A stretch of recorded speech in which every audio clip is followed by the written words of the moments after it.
당신 주변에 처음 만났을 때부터 이상하게 너무 잘해주는 사람이 있습니까? 그 사람을 떠올릴 때 왠지 모르게 찜찜한 느낌이 드신 적 있다면 오늘 이 이야기를 끝까지 들어주십시오. 평소에 나에게 간 쓸개 다 빼줄 것처럼 웃으며 살갑게 다가오던 사람이 하루아침에 싸늘하게 돌변하여 내 등에 칼을 꽂았을 때의 그 끔찍한 소름을 느껴보신 적 있습니까? 그 순간의 감각이 어떤 것인지 아십니까? 단순히 배신당했다는 분노가 아닙니다. 내가 그 사람에 대해 알고 있다고 믿었던 모든 것이 한순간에 산산조각 나는 그 혼란스러움입니다. 그 사람이 나에게 건넸던 웃음, 위로의 말, 다정한 행동들이 전부 거짓이었다면 나는 도대체 무엇을 보고 있었던 것인가 하는 공허함. 그 공허함이 가슴 한가운데 구멍처럼 뚫립니다. 사랑하는 여러분, 오늘 하루도 사람의 앞과 뒤가 다른 흉측한 민낯에 상처받고 인간관계의 깊은 회의감을 느끼시느라 참으로 고생 많으셨습니다. 세상에서 가장 다루기 힘들고 무서운 것이 바로 사람의 마음입니다. 돌도 읽을 수 있고 날씨도 예측할 수 있지만 사람의 마음만큼은 아무리 오래 알고 지낸 사이라도 끝내 완전히 알 수 없습니다. 처음에는 간이라도 빼줄 듯 칭찬을 늘어놓으며 다가오더니 어느새 내 돈을 노리거나 내 약점을 잡아쥐고 흔들려는 사기꾼과 가스라이터들이 우리 주변에는 너무나 많습니다. 가스라이터라는 말을 들어보셨습니까?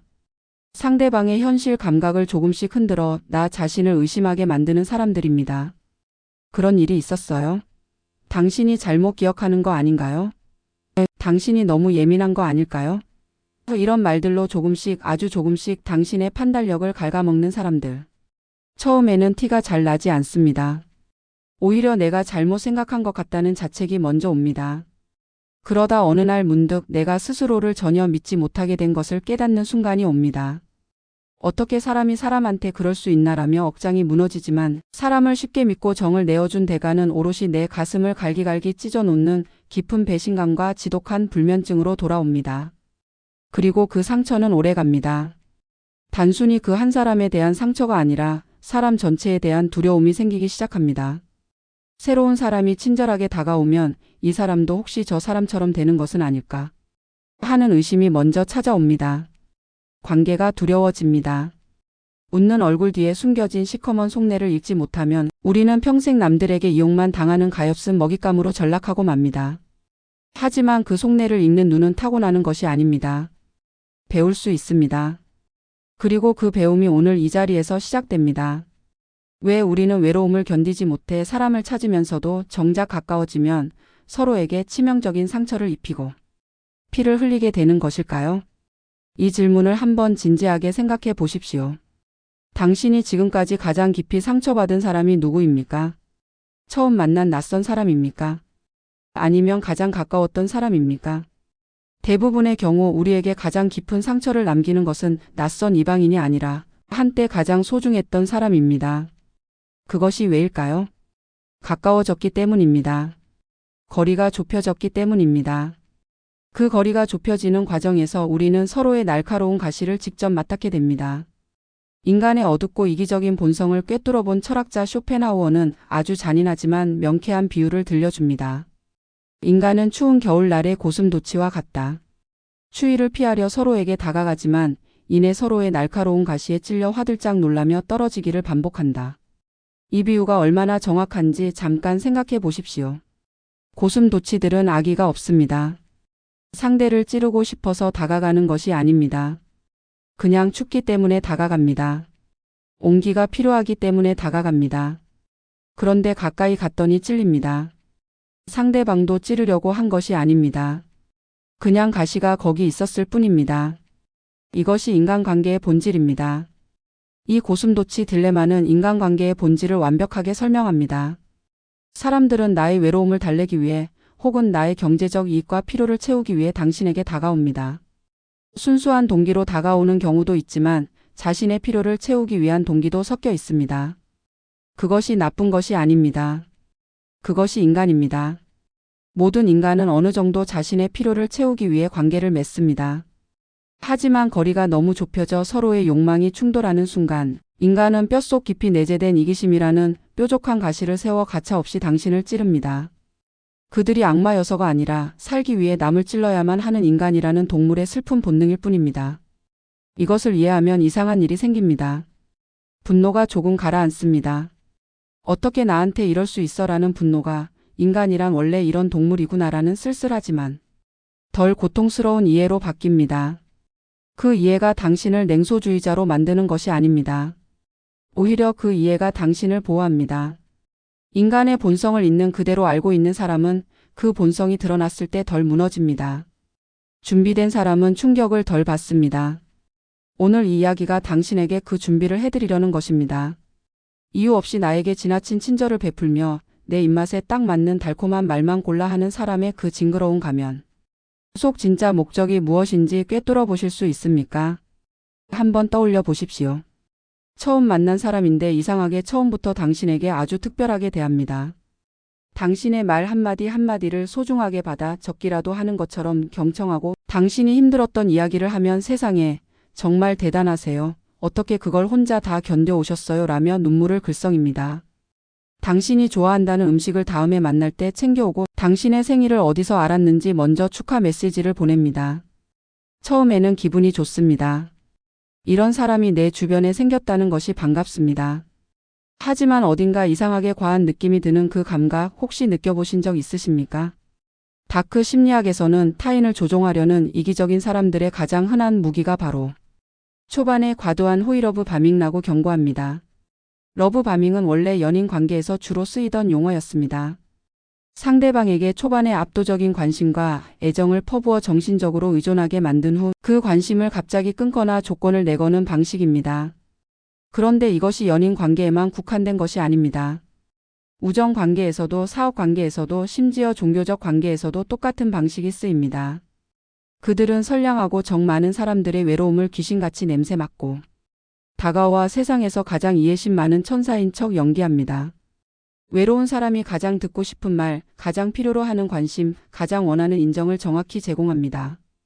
이것이 왜 그렇게 위험한지 아십니까? 우리는 누군가가 나를 완전히 이해하고 인정해 준다고 느끼는 순간 그 사람에 대한 경계심을 거의 무의식적으로 내려놓게 됩니다. 그것이 인간의 본능입니다. 하지만 그 친절은 결코 공짜가 아닙니다. 그들은 당신이 그 호의에 중독되어 경계심을 풀고 무장해제 되기만을 숨죽여 기다리고 있습니다. 당신이 그들을 완벽하게 믿는 순간 가면은 벗겨지고 숨겨두었던 끔찍한 청구서가 날아옵니다. 돈을 빌려달라는 부탁일 수도 있고 당신의 인맥이나 지위를 이용하려는 요청일 수도 있으며 당신이 털어놓은 약점이나 비밀을 무기로 쓰려는 시도일 수도 있습니다. 나에게 대가 없이 잘해주는 사람은 부모님 말고는 이 세상에 없다는 그 차가운 현실 감각을 잃는 순간 당신의 영혼과 재산은 철저하게 약탈당합니다. 이것은 세상을 냉소적으로 보라는 말이 아닙니다. 눈을 뜨고 보라는 말입니다. 친절이 진심인지 아닌지를 구분하는 가장 간단한 방법이 있습니다. 시간입니다. 진짜 친절은 시간이 지나도 유지됩니다. 조건부 친절은 원하는 것을 얻지 못하거나 상황이 바뀌었을 때 사라집니다. 그 차이를 눈여겨 보십시오. 술자리에서 분위기에 취해 혹은 나를 위로해주는 상대방의 따뜻한 말에 속아 내 가장 깊은 상처와 치부를 낱낱이 털어놓고 후회하신 적 없으십니까? 그 후회가 얼마나 씁쓸한지 아십니까? 이야기를 다 하고 집에 돌아오는 길에 왜 내가 그 이야기를 했을까 하는 생각이 머릿속을 맴돕니다. 분위기가 좋아서 그 사람이 진심으로 공감해 주는 것 같아서 나만 너무 속을 닫고 사는 것 아닌가 하는 생각이 들어서. 하지만 이미 말은 나왔습니다. 그리고 나온 말은 다시 집어넣을 수 없습니다. 쇼펜하우어는 남에게 나의 약점을 털어놓는 행위를 내 목에 칼을 들이밀 권리를 남의 손에 쥐어주는 미련한 행위라고 꼬집었습니다. 이 말이 너무 냉혹하게 들리십니까? 하지만 현실을 생각해 보십시오. 우리가 누군가에게 약점을 털어놓는다는 것은 그 사람이 그 약점을 사용할 수 있는 권한을 주는 것입니다. 그 사람이 지금 당장 그것을 사용하지 않는다고 해도 그 정보는 그 사람의 기억 속에 남아 있습니다. 그리고 관계가 틀어지는 순간 그 정보는 무기가 됩니다. 오늘 당신의 눈물을 닦아주며 위로해 주던 그 고슴도치가 내일 당신과 이익이 틀어지는 순간 당신의 가장 아픈 그 상처를 가시로 무자비하게 후벼 팔 것이라는 사실을 절대 잊어서는 안 됩니다. 이것이 배신감을 주는 이유는 단순히 약점이 공격받아서가 아닙니다. 내가 가장 취약했던 순간에 보여준 것이 무기가 된다는 그 역설 때문입니다. 나를 가장 아끼는 것처럼 보였던 바로 그 순간의 기억이 가장 날카로운 칼로 돌아오는 것입니다. 그렇다면 아무에게도 속을 털어놓지 말아야 하는 것입니까? 꼭 그렇지는 않습니다. 다만 기준이 필요합니다. 첫째, 시간입니다. 한두 번 만난 사람에게는 깊은 속내를 보여주지 마십시오.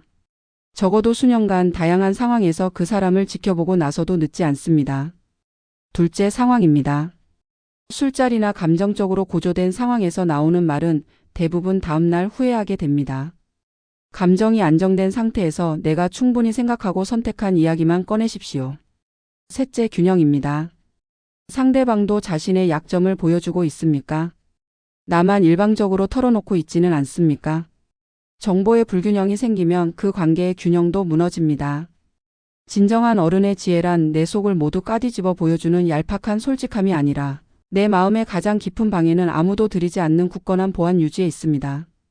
타인에게 내 약점을 무기로 쥐어주지 않는 자만이 배신의 끔찍한 고통으로부터 스스로를 완벽하게 지켜낼 수 있습니다. 비밀을 지키는 것은 차가운 것이 아닙니다. 그것은 스스로를 지키는 가장 기본적인 지혜입니다. 그렇다면 평생 모든 사람을 사기꾼으로 의심하고 깊은 산속에 숨어 철저히 혼자 외롭게 살아가야만 상처받지 않는 것일까요? 이 질문에 대한 답은 분명히 아닙니다. 쇼펜하우어가 고슴도치 딜레마를 이야기한 것은 사람을 모두 적으로 보라는 것이 아닙니다. 그는 이 딜레마의 해결책도 함께 이야기했습니다. 고슴도치들이 결국 찾아낸 것은 완전히 떨어지는 것도 아니고 완전히 붙어 있는 것도 아닌 서로 찔리지 않으면서도 온기를 나눌 수 있는 적당한 거리였습니다. 인간관계의 해답도 거기 있습니다. 쇼펜하우어가 고슴도치 딜레마를 통해 말하고자 했던 진짜 핵심은 예의라는 이름의 적당한 거리를 유지하라는 것입니다. 얼어 죽지 않을 만큼의 온기만 나누면서도 서로의 가시에 찔리지 않는 완벽한 안전거리. 그것이 바로 우리가 맺어야 할 인간관계의 정답입니다. 이 거리가 구체적으로 어떤 것인지 한번 그려보겠습니다. 커피를 마시고 즐거운 대화를 나눌 수 있는 관계이지만 내 통장 잔고를 말하지 않는 관계. 취미나 일상을 공유하지만 내 가족 간의 갈등을 털어놓지 않는 관계. 함께 웃을 수 있지만 내 가장 깊은 두려움을 보여주지 않는 관계. 이것이 냉정한 것처럼 보이십니까? 그렇지 않습니다. 이것이 오히려 그 관계를 오래 건강하게 유지하는 방법입니다. 누군가 다가와 억지로 선을 넘으려 하거나 내 속마음을 떠보려 할 때 웃는 얼굴로 정중하지만 차갑게 물러서십시오. 여기까지만 들어오실 수 있습니다. 라는 단단한 울타리를 치는 것입니다. 이 울타리를 치는 것이 처음에는 어색하고 불편할 수 있습니다. 오랫동안 착한 사람이라면 모든 것을 열어보여야 한다는 생각에 익숙해져 있었다면 더욱 그렇습니다. 하지만 경계를 지키는 것은 불친절한 것이 아닙니다. 그것은 건강한 관계의 기본 조건입니다. 상대에게 과도한 기대를 하지 않고 나의 모든 것을 내어주지 않을 때 역설적으로 관계는 가장 평화롭고 오래 지속됩니다. 모든 것을 쏟아부은 관계는 오히려 빠르게 소진됩니다. 적당한 거리가 있는 관계가 오히려 더 오래 따뜻합니다.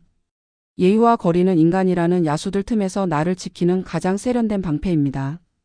그리고 그 방패를 들고 있으면서도 따뜻하게 웃을 수 있는 것, 그것이 진정한 어른의 인간관계입니다. 그 거리를 찾으셨다면 더 이상 사람이 두렵지 않습니다. 사람을 피하지 않아도 됩니다.